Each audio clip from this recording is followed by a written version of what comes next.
اعوذ باللہ من الشیطان الرجیم بسم اللہ الرحمن الرحیم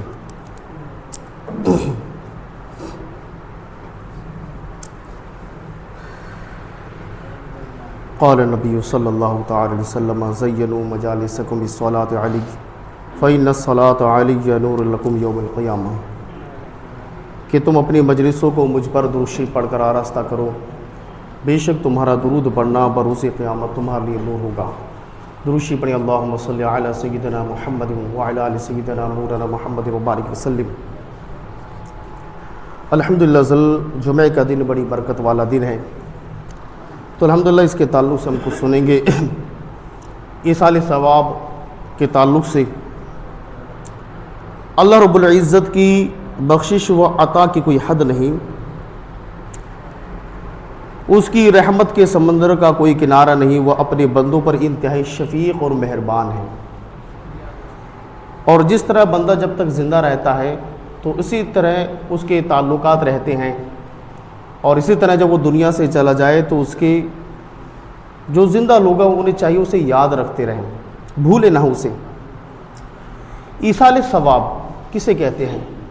یاد رہے، ایصال ثواب کا مطلب ہوتا ہے یعنی جو باحیات بندہ ہے وہ کوئی نیک عمل کرے اور اس کا ثواب مرحوم کو بھیج دے۔ ایصال کہتے ہیں بھیجنا، ثواب مطلب ثواب بھیجنا، اور یہ احادیث پاک سے جگہ جگہ اس میں ذکر ملتا ہے ایصال ثواب کا،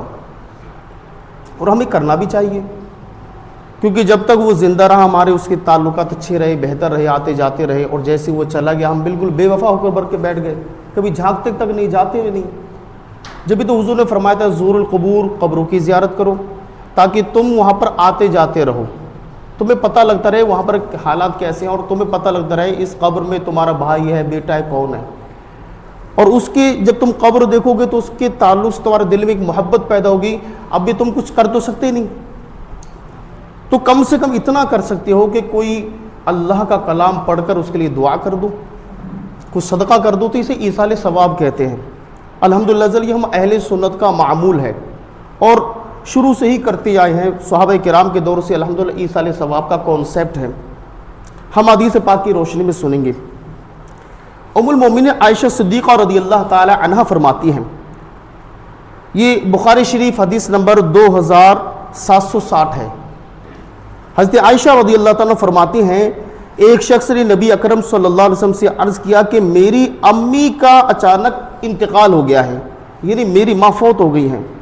اور میرا گمان یہ ہے کہ اگر وہ کچھ بات کر سکتی تو صدقہ کرنے کو وہ کر سکتی تو صدقہ کرتی، یعنی اگر وہ کچھ کام کرتی تو صدقہ کرتی، اگر میں ان کی طرف سے کچھ صدقہ کروں تو کیا ان کو اجر ملے گا، یعنی میں اگر ان کے نام سے کچھ صدقہ کروں گی انہیں کوئی اس کا فائدہ ملے گا، ثواب ملے گا؟ تو آقا علیہ الصلوۃ والسلام نے ارشاد فرمایا ہاں، یعنی جو تم صدقہ کرو گے اس کا ثواب ملے گا۔ تو اس حدیث پاک سے ہمیں کیا پتہ لگا؟ زندہ آدمی جو نیک عمل کرے، صدقہ جاریہ کرے یا کوئی بھی نیک عمل کرے، تو اللہ تعالیٰ اس نیک عمل کرنے والے کو بھی ثواب دیتا ہے، اور جس کی نیت سے کرے اللہ اسے بھی ثواب عطا فرماتا ہے۔ یعنی جب بھی کوئی تم نفلی صدقہ کر رہے ہو، تمہارے دل میں آیا آج میں 100 روپے اللہ کے نام سے خیرات کر دوں، تمہارے دل میں آیا مسجد کے اندر یہ چیز کمی ہے میں اس چیز کو پورا کر دوں، بھئی مدرسہ اس میں یہ کمی ہے پورا کر دوں، یا قبرستان کی یار باؤنڈری ہونی ہے، چلو میں 2000 5000 روپے اس کے لیے دے رہا ہوں، یار بن جائے گی دیوار، تو اس میں اپنی نیت تو ہے ہی، اپنے والدین کی بھی نیت کر لیں تو اللہ تمہیں بھی ثواب دے گا اور انہیں بھی ثواب عطا فرمائے گا، اور جس کی آپ نیت کریں گے۔ اور اسی طرح المعجم الاوسط للطبرانی جلد نمبر 7 صفحہ نمبر 260 ہے، فرمایا حضرت انس رضی اللہ عنہ سے مروی ایک حدیث پاک میں حضور صلی اللہ علیہ وسلم نے فرمایا، جب اہل خانہ میں کوئی اپنے فوت شدہ عزیز کے لیے صدقہ و خیرات کر کے ایصال ثواب کرتا ہے تو اس کے اس ثواب کا تحفہ جبریل علیہ السلام ایک خوبصورت تھال میں رکھ کر اس قبر والے کے سرہانے جا کر پیش کرتے ہیں کہ تیرے فلاں عزیز نے یہ ثواب کا تحفہ بھیجا ہے، تو اسے قبول کر۔ وہ شخص اسے قبول کر لیتا ہے اور وہ اس پر خوش ہوتا ہے اور دوسرے قبر والوں کو خوشخبری سناتا ہے، اور اس کے پڑوسیوں میں سے جن کو اس قسم کا کوئی تحفہ نہ ملا ہو وہ غمگین ہوتے ہیں۔ خوش ہوتا ہے مردہ، میرے بیٹے نے میرے لیے یہ صدقہ کر دیا، میرے بیٹے نے قرآن پڑھ کے صدقہ کرا ہے، میرے بیٹے نے بھی قبرستان کی باؤنڈری ہو رہی تھی میرے نام سے صدقہ کر دیا۔ تو اللہ کے معصوم فرشتے خوشخبری سناتے ہیں، اور وہ مرحومین، وہ مردے غمگین ہوتے ہیں جن کی کوئی پوچھ گچھ نہیں ہوتی ہے۔ جائیداد پہ اولاد مزے کر رہی ہے، چلے گئے، ہم خوب گاڑیوں گھوم رہے ہیں، خوب اپنے پلاٹ اور بنگلے بنا رہے ہیں، لیکن ہمیں اپنے ان مرحومین کی طرف توجہ ہی نہیں ہے۔ چلے گئے تو چلے گا بھی نہیں پیارے۔ اسی طریقے سے فردوس الاخبار للدیلمی جلد نمبر 4 صفحہ نمبر 391 کے اندر ہے کہ عبداللہ بن عباس سے مروی ہے کہ رسول اللہ نے فرمایا قبر میں میت کی مثال ڈوبنے والے اور فریاد کرنے والے کی طرح ہے، جو اپنے ماں باپ، بھائی یا کسی دوست کی دعا کا منتظر رہتا ہے، جب اسے دعا پہنچتی ہے تو اسے دنیا کی جہاں ہر چیز سے زیادہ وہ دعا محبوب ہوتی ہے۔ انتظار ہوتا ہے، بیٹا دعا کر دے میں عذاب میں ہوں، ارے میرا بھائی دعا کر دے یار،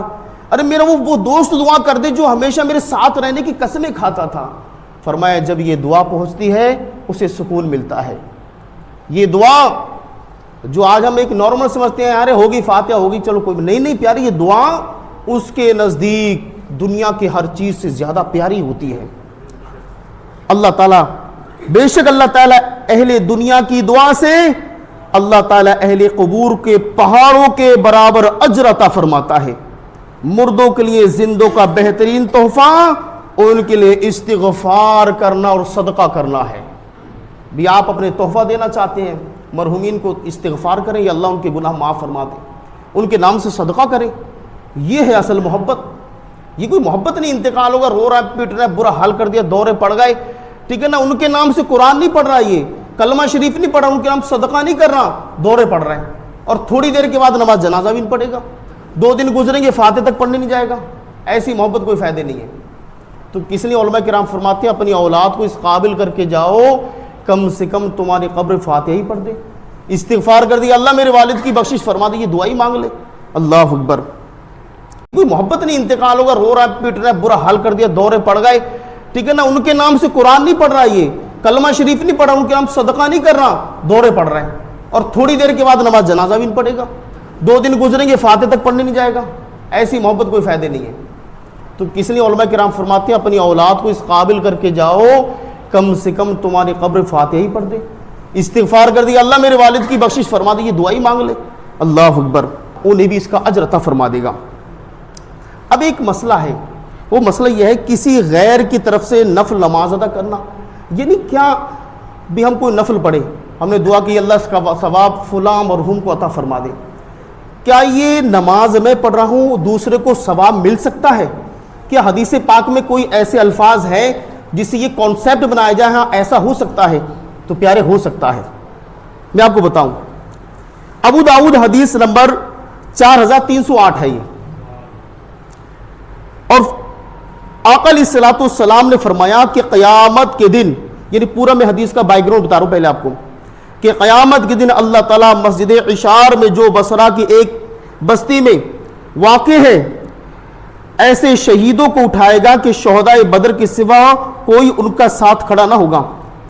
اب ایک قافلہ وہاں کو جا رہا تھا جو حضور نے پتہ بتایا، ابو ہریرہ رضی اللہ تعالیٰ کسی وجہ سے نہیں جا پائے، انہوں نے قافلے والوں سے کہا اے لوگو کیا تم میں سے کوئی ہے